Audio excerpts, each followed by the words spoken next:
listeners and viewers.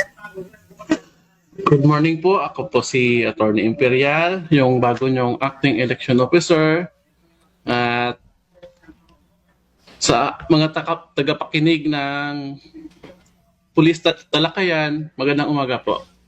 Okay, so good morning, Ayun, sir. good morning, sir. Sir, personal question yan. Taga saan po kayo, sir?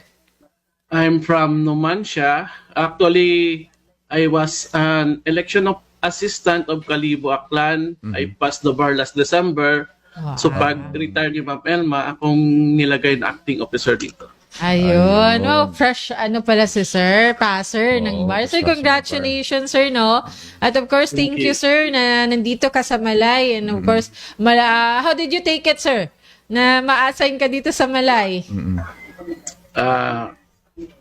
Nagulat ako kasi malayo sa place of assignment ko dati at saka may estudyante pa tayo ngayon. So yung mahirap yung uwi-uwi araw-araw. Yes. Yeah. Uwian si sir araw-araw. Malaking adjustment, sir, no? Especially may Opo. anak ka na kailangan talagang gabayan. So, maliit pa yung anak ni sir. Isa pa lang yung anak mo, sir. Opo, 5 years old pero by April naman siguro makaka-focus na tayo rito. Magsisettle down tayo dito sa Malay para maka-focus na po. Top graduation na po nila yan eh. Ay, okay. Ayun. So, sir, thank you so much, sir, no, for this time. Sir, hindi na kami